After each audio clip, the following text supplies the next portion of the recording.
photographers can and should be replaced with AI, and they know that deep inside. They know they have no purpose, and it's the stench of fear that makes their photos blurry and uninspiring to look at. Doesn't mean if 5 of them sent me their photos, I'd refuse to help make them better. All I want is the perfect camera. All I want is the perfect camera. If you want to be on the show, you can email cameraconspiracies@disciples.com, and after I get through the 400 unread emails, you'll get on the show. So as long as you're here playing the long game, we'll get to you. Okay. Powerful male deer in the sunlight. Half light, half dark. Hell behind him. Heaven also behind him, but that's a man deer right there. Possibly even a reindeer from one of the fairy tales we all grew up in. Pretty not bad shot. Zero 3D pop on the damn thing, but it's because you used a Sigma lens, of course. 150 to 600. It's doable for photos. You'll get the shot. It's just when you inspect it closely and you're like, oh, how come there's no separation? How come the field of wheat that you're in is lacking desire? So it's like, it's a bullshit shot. And if it was video footage, if you were all of a sudden like, you know what, I'm going to take some, it would be shaky because Sigma sucks. So it's like, okay, you got a shot, but like your future in videography is at question. And I noticed that you didn't really wait for the actual moment that brought tears to all of us when the deer's habitat was being burned down. Somebody tossed a match, a careless photographer in the background, and he burned his village down, and the deer was saddened. And there was an actual tear drop from his eye, and he was like, I can't believe our world is crumbling due to a stupid photographer. In fact, I think he killed the one that took the shot as revenge. He avenged his death, and I only found the camera later on, and that's how we have the photo. Oh, wonderful. Oh, it's so sharp. The moment captured forever. I'm glad you... This guy sent a screenshot of his Instagram photo. That's how little he cared. That's how little effort he put forth into getting his work out to the world. God only knows what it was shot on. It was shot on screensaver mode on Instagram. It's the worst quality thing we've ever seen. The parrot's blurry. So are you. He has nice skin. What do you eat? Tell us your secrets. It's a moment captured in time, but when I was there, I noticed that the parrot bit your eye out, and I'm glad he did it. You can't trust a parrot. You get all close, and it's like they'll kill you if they are hungry. I remember visiting my family out in the woods, and they had a parrot and a dog, and I was like a little moron, and I went up to the parrot was out of the cage, and I was like, here buddy, like putting my finger towards it, like what would a parrot do? Of course he's gonna bite you. And so like he latched on, and I was like, ah! And then the parrot ended up very close to the dog, and then all the family was like, what's gonna happen? Nothing happened. I didn't kill your parrot, but he did scare me, and parrots suck. Okay, we have a dog in the rule of halves. He's just half of the frame. Not sure that's a rule to follow.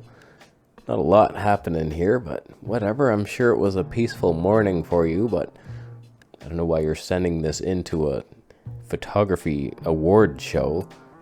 That would be something I deleted off my hard drive personally, but okay, you have a sleeping dog. You have some of a tree in the foreground, a lot of ground leading up to the dog for some reason.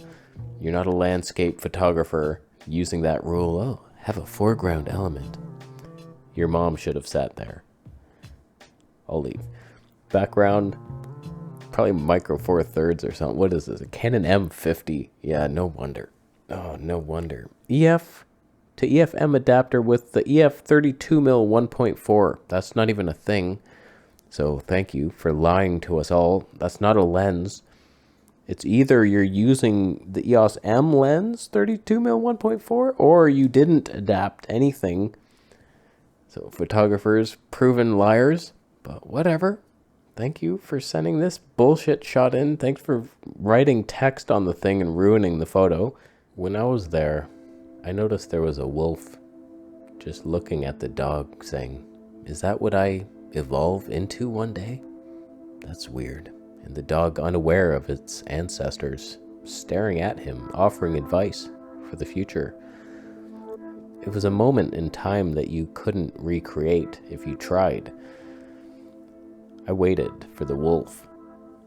How come you didn't wait for something better to happen? It was early morning. You had just made your coffee on a little camp stove thing you bought on CanadianTire.ca.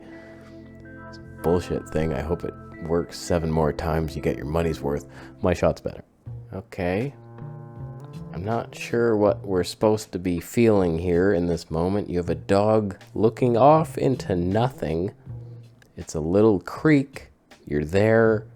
Wow, here's the back of my dog in a shallow creek. What's he looking at? There's nothing there. If there was something there, you might have a little tense moment. Oh my God, the dog and there's a bear? Oh, what's gonna happen? But you chose to use a Sony a6700 with a kit lens. Who uses the kit lens? You buy the body only and then you get a prime. The kit lens, 40mm, 4.5. No one cares about your choices. You didn't capture anything. Nothing happened. When I was there, something big happened. That dog who was trying to rescue 2 rats who were about to drown from the river was like, uh-oh, there's a frickin' bald eagle carrying a tiger towards me. Fellas, buckle up, because this might get worse before it gets better. So it's like, that was a moment. You didn't even know bald eagles were that strong, or that tigers were that small. And like, did the rats make it? My story told something worth value. Like, what did yours do? It's a bullshit shot. Just wait. Why aren't you guys waiting? The only reason I am saving this shot is because that's St. Catharines and I might move there. And when I do, I'm going to vlog in that exact same position and do a side-by-side with your photo and delete it from the video. Nikon Z6 II, 70mm, T22. Who's ever stopped down that low? What kind of desperation situation did you find yourself in at night where you're like, you know what? I think I want every single thing in focus, but also soft due to diffraction. I want ISO 100. Somehow, T22, what was this?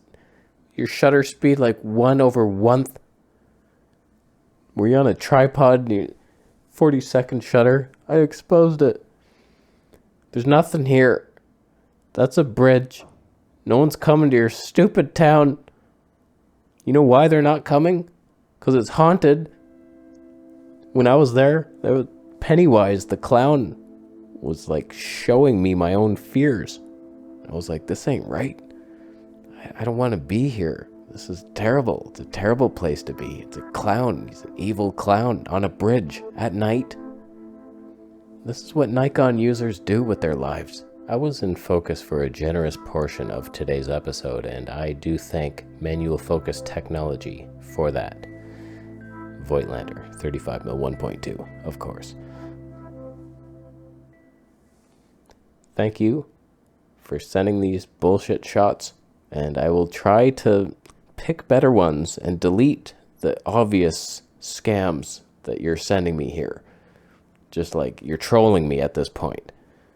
We'll get some shots, and one day I'll print one at a nice little 8x9 right on the bookshelf there. That's good times ahead. That's all we know for sure. So let's all go subscribe to all those guys, and thank you for watching and subscribing to me as well for more videos, and I'll see you on the next.